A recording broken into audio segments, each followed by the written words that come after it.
हाँ या ना, जोर से चलता है। पर हम छांव में ही जाकर के क्यों बैठते हैं? क्योंकि वहां का आनंद कुछ और होता है। उसी प्रकार महाराज घर में भी वातावरण वैसा ही है, टीवी चल रहा है, बत्ती चल रही है, पर वहां का वातावरण अलग है और यहाँ का वातावरण अलग है। ये आनंद जो आप यहाँ पे बैठ के ले पा रहे हो ना, ये अपने घर में बैठ के नहीं ले सकते। ले सकते क्या? बिल्कुल नहीं ले सकते। आपको ये आनंद इसी स्थान पे मिलेगा। इसलिए कहा गया है कि चरण चिंतन करना जितना हो सके। छठवीं भक्ति बताई है कि भगवान का अधिक से अधिक, जो मैं शुरू से बोलते आई हूँ, नाम लेना, क्योंकि कलयुग केवल नाम आधारा, सुमिर सुमिर नर उतर ही पारा। कलयुग केवल नाम के आधार है। इसके बाद महाराज चारों वर्गों के कार्य बताए गए हैं कि हर वर्ग को अपना अपना काम सौंपा गया है, उस वर्ण को उसी काम को करना चाहिए। सबसे पहले ब्राह्मण का कार्य बताया है।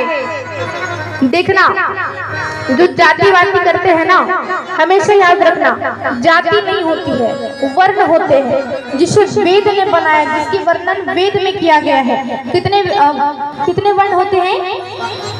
4 वेद, ब्राह्मण, क्षत्रिय, वैश्य और शूद्र। ये 4 ही वर्ण होते हैं, अन्यथा कोई जाति नहीं होती है। आप जाति के चक्कर में रह जाते हैं, वर्ण को भूल जाते हो। पहला है ब्राह्मण।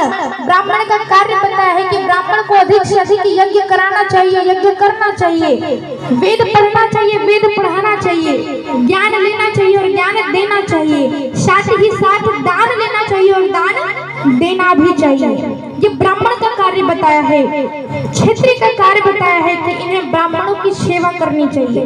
जो राजपूत होते हैं उन्हें बताया है कि अधिक से अधिक ब्राह्मणों की सेवा करो, उनका आदर सत्कार करो और चारों वर्णों की रक्षा करने का काम क्षत्रिय को दिया गया है। इसके बाद वैश्य का कार्य बताया है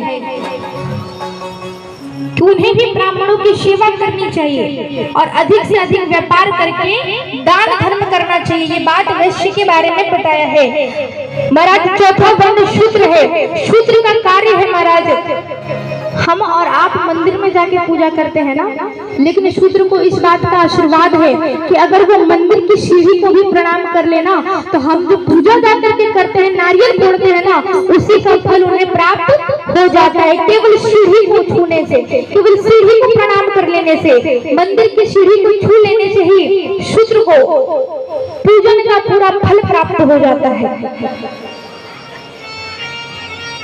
और इसके बाद महाराज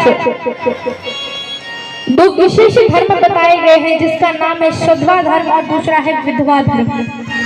विधवा धर्म का तात्पर्य है जो भी माताओं के पति नहीं होते, जिन भी माता के पति जिंदा नहीं है, विधवा कहा जाता है, उनका भी धर्म बताया गया। वेद कहता है, शास्त्र कहता है हमारा कि जिन भी माता के पति नहीं है, उन्हें हमेशा इस बात का ध्यान रखना चाहिए कि कभी भी उन्हें रंगीन वस्त्र धारण नहीं करना चाहिए, क्योंकि 16 श्रृंगार सुहागन नारी के लिए होता है, आपका सुहाग ही नहीं रहा।